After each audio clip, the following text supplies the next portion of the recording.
What can you do for others?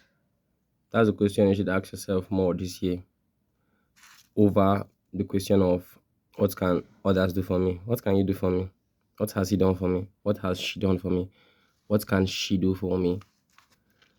The question you should ask is what can I do for others? You have been asking the other question and I don't know how it has been serving you though.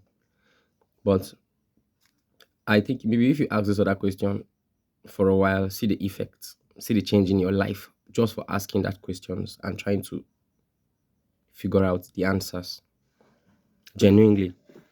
There is a shift that happens in your life that is very profound that you have not experienced before. Move differently this year. It's just an encouragement. That's the first one. Just before we start the FID. Yes, I have to be in good shape for the FID, I need to be sure that I am not distressed. It's a very sensitive topic. It's about illicit drugs. I call it drugs for the sake of the internet. We need to navigate through it because it's a thing in the ghettos. Excuse me. All right, now I'd like to let you know that concerning, like I said, many issues that we treat here in the ghetto, I myself have a very fair share. Yeah, but I had to go sober this January. Very sober. Sober of recreational marijuana, yeah. It's possible for me to, stop doing these things because of how much work I have put in myself. And exactly that's the journey I'm about to share with you. And I'm trying to bring to your notice everything concerning illicit drugs from my own personal observation. And before we go into that, it's a whole series. We are going to be even doing the ghetto art, the black and white ghetto wall art. Yeah, we'll be drawing some faces in distress this month. It continues. It's on and on and on and on. But for this month, down to Valentine's, yeah, for the sake of love, we are going to be doing maybe one or two paintings, and then we'll be doing the therapy gradually, not rush, not much of a rush thing, yeah. But this is the first video though. Yeah, I feel better. Cough and kata. Yeah. Second thing you should focus on is problems, not solution.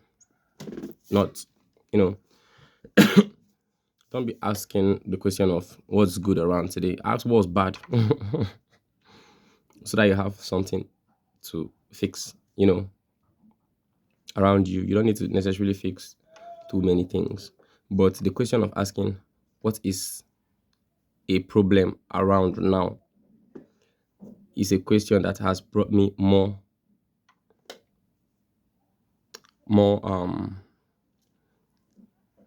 sensible and meaningful change in my life than what's right. The question of what's wrong has helped me more times than what's right. It's funny. And you see, this is just like sugar and medicine. Sugar and bitter leaf, they keep it. You taste sugar and it's sweet. But it's not everything that is sweet to your mouth that is good to your body. And 90% of the times, the things that heal you, you don't usually consume it with you don't usually consume it smiling. It's either bitter or it stresses you, or you don't even just want to, you just have to do it. Beneficial things don't always come sweet or nice. That's one thing you should observe. You should know it's true. Beneficial things that are truly beneficial to you, not everything that's beneficial to you that will come, you know, that will come as you expect it to come. And that's another thing you should pray for, the eyes to know what's a blessing to you, especially in disguise. I wonder why a blessing wants to disguise itself. You want to stress me. But still ask for the spirit of discernment actually so that you know. Yeah, and then focus on your well-being. And talking about well-being, there are these four sides that you should pay attention to more. One, you see the physical well-being, your skin, your body. Yeah, just like I said on Azufa self-defense, if someone comes and hurts your body, You are not secured physically. That's one. Physical security keeps you in balance. Ensure you are physically secured. We'll talk about that. A special topic on ways. That's if you want my personal experience. I've been saying it, I've been shouting it. The second one is mental security. The third one is social security. I'm antisocial. So somewhat I'm kind of antisocial. I feel secure socially even though I don't socialize. I don't know. Maybe I'm not a good person to advise you on social security, but I feel socially secured, especially when I'm just with the few that I'm okay with, especially currently, yeah, in my life, the very few people that are around my life, I'm okay with them. Three people, trust me, it's like a crowd to me right now. I always say this. I just like to be, I just like to be in a place that is really quiet as it can get. Trust me. Even if I talk, only me talk, and I'm hearing my voice. It's enough noise. It's usually enough noise lately. Mental, physical, and then spiritual security.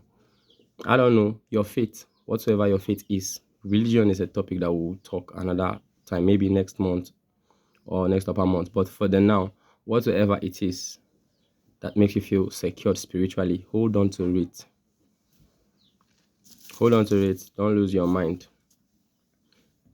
And when one of these is not in place, the rest tend to want to follow and have a problem. If someone harms your body, you look at it like, I have a wound on me. What's this? Your your mind is destabilized. You are thinking, am I really safe? It harms your mind. That's why you need to ensure that your body is always safe. Because even your body too always has a way of telling you that you're not really safe biologically or mentally. Your body has a way of passing you messages. Only if you don't pay good attention.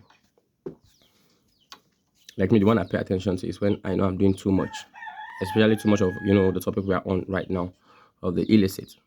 I have a fair share, yeah. So, like I said, I am never coming to therapize you as one that is not guilty. Though not on every issue, but on this very one, on the illicit drugs, I have a fair share. Yeah, we're in this ghetto together. Yeah, we're in this ghetto together. So we therapize together. We really need therapy on it because it's a thing. It bothers me. It's very sensitive. So we need to talk about it. It's 7 minutes plus. Can I just put the very, very important points on the next video? This one just be like, the intro to it. That's preparing your mind to understand what we have. Yeah. At least we made good points on the security, the four place that you need to check to ensure. And trust me, if your body, just like I said, is harmed, your mind is affected. But the worst one is when your mind is even affected, your body follows automatically. Like emphasis on the mind. You need to guard your mind. Out of those, for me, I don't know why I pay attention a lot to the mentals. You need to guide your mind because anything that affects your head. Thank you very much. I'll soon give you a name. What should I call you? I'll think of it. You need to give. Thank you again. Enjoy nature. Enjoying the sounds. Yeah, I love it. It's therapy too. Like I was saying, your mind. What affects your mind? Touch your whole body. If you are not physically secure and your body is injured, your mind will be worried. But trust me, if your hand is harmed, only your hand will face the pain. Primarily, your mind will observe it. But if your head is hot, if anything harms your head, the whole of your body will collect the heat. You might even just, start one emergency fever and then it escalates. Emphasis on the why you need to secure your mind, why your mind specifically. It's therapy here, so I'm focusing on my thing. The doctor might focus on physical more, but the mentals, and I'm specifically showing you how important it is regarding the other three. How if this is not stable, the other three is affected so drastically.